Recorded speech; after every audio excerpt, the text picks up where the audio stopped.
Good afternoon. Hello, good afternoon. Good afternoon. How's everybody doing? Good.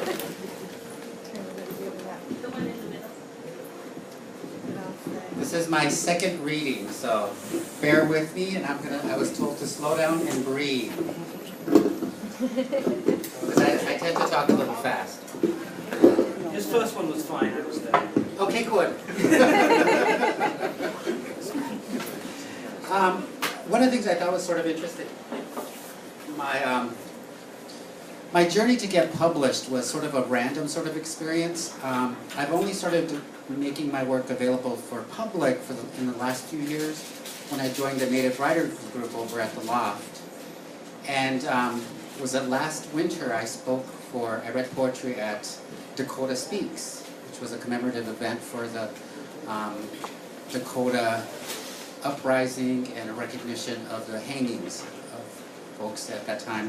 And I was invited to sort of submit a piece, and that's what sort of got published.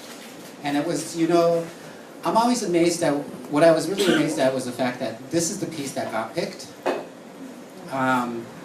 Because it was like, I have other stuff that is so random, and this is the one that really stuck out for folks.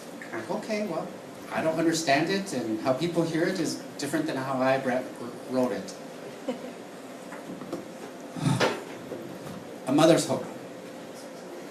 Proud back with a chest high in the air, swaying with desire, never knowing when to bend, afraid to break, walking into the wind, bowing to the ravages of life, a life of hurling lessons, mistakes that grow into other mistakes. Proud back with a chest high in the air, swaying with desire. How do I stop this? How do I bend? What do I allow? Questions tearing a grown person under, begging God, doubting that there is one. Abandoned again for worthier causes, pleading for respite but finding none. Proud back with chest high in the air, swaying with desire, familiar with a man's desire. A lot of fives feed young, hungry bodies. Those dirty fives keep clothes on young backs. Stinky fives keep a roof over children's heads, desperate that my children's dreams be realized. Dreams that look past the circumstance. Proud back with a chest high in the air, swaying with desire. Stopping for the briefest of moments, catching glimpses of a stranger passing dirty shop windows.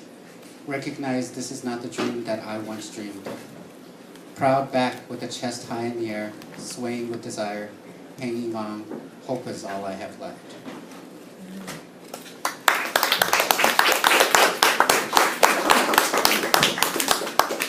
That piece was actually inspired. I was watching I live in Phillips neighborhood in Minneapolis, and I was watching a prostitute while she was working. And having worked in HIV and AIDS for well over a few decades, I've heard a lot of stories of a lot of these women. And oftentimes it was like, they're raising children.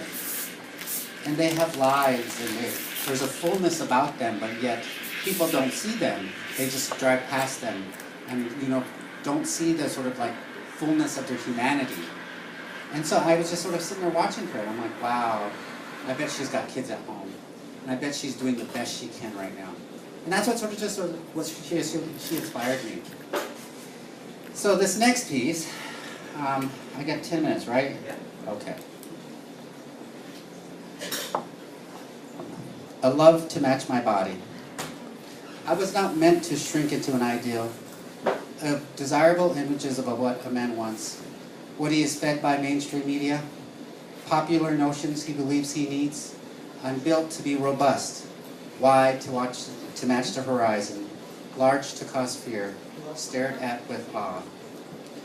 Yes, I do taste as good as I look. All my wet parts have complicated desires. No, I ain't gonna shrink to fit into an ideal. I am not constructed for white girls magazines. I was built to be appreciated live and in person. All of me. My love cannot fit into a tiny body. It is meant to be amongst the stars, touched gently, gazed at longingly, counted amongst breathless moments. If man's desire needs to fit me, not the small spaces of his imagination. I'm built for a long journey, deep, meaningful, a life filled with lessons. I will never go gently into the night. I'm meant to be discovered by love that matches God.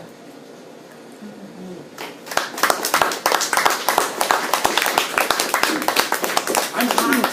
I'm nervous and hot. It's not menopause. Nor is it hormones. I'm telling you. Okay. To be told, retold, heard, I remember. How many Native children lay in unmarked graves? All of them a chance, a missed opportunity to civilize natives. Who cried the day they were torn from this earth? Who is left to tell their story? Native families tore apart in an effort to create a nation. Who cries at this travesty? Young bodies taken from traditional homes to demonstrate change will happen at any cost. In unmarked graves surrounding Catholic missions, young bodies lie. Dreams taken, dreams never realized. Who sang their morning song? Who wept at their grave? No one. Their life was a ripple that soon became a tidal wave. A wave that would engulf generations of Native people. In the name of God, in the name of progress, in the name of building a country, Native children are stolen. Their minds robbed, so many minds emptied of everything Native, rituals stolen, many lessons lost to generations. The rustling of the wind tells those stories of an ancient time, and wisdom to be told and heard and told again. Leaping across generations, soft sunshine kisses along my back, remind me of the majesty of creation. I hear the laughter of children along the rustling of the leaves. The wind tells those stories again. I quiver and awe. We are still here. Good.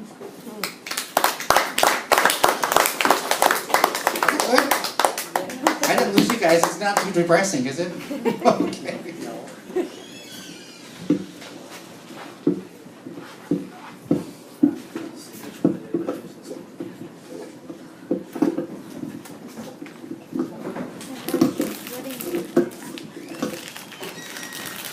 Okay. Two more, and then I'm going to get off this hot stage before I melt, and I'm a big old wet, messy puddle up here. His alabaster skin shone like a beacon of hope amidst all its tragedy. I became his fetish. I had purpose. I was a catchment for God, or so he thought, as though my nativeness would bring God to his knees. We are the salt of the earth kind of people, you know. His alabaster skin shone like a beacon of hope amidst all this tragedy. He came to save me from myself, myself from themselves, themselves from those there, you know, that are everywhere. Show me the way, he said. His alabaster skin shone like a beacon of hope amidst all this tragedy. My sacred parts not so sacred anymore. Taken, took, plundered, and abused. His alabaster skin shone like a beacon of hope amidst all this tragedy. Privilege dribbles down his white beard, oozing down his round belly onto the bloody ground. I stop in the middle of the sun, capturing my soul. His alabaster skin shone like hope, beacon of hope amidst all this tragedy. Now I lay me down to sleep. Cold water splashes across my face, forging a desolate land for food. His alabaster skin shone like a beacon of hope amidst all this tragedy. The place where I lived that happiness forgot, beside the place where dogs are black and pink, next to the neighbor who barely speaks, the place that God has forsaken. His alabaster skin shone like a beacon of hope amongst all this tragedy. Now I gotta find out about love. Now I gotta find out about living. The first time he touched me, I quivered. I glanced to see who it was, his shy smile. His alabaster skin shone like a beacon of hope amongst all this tragedy. My life.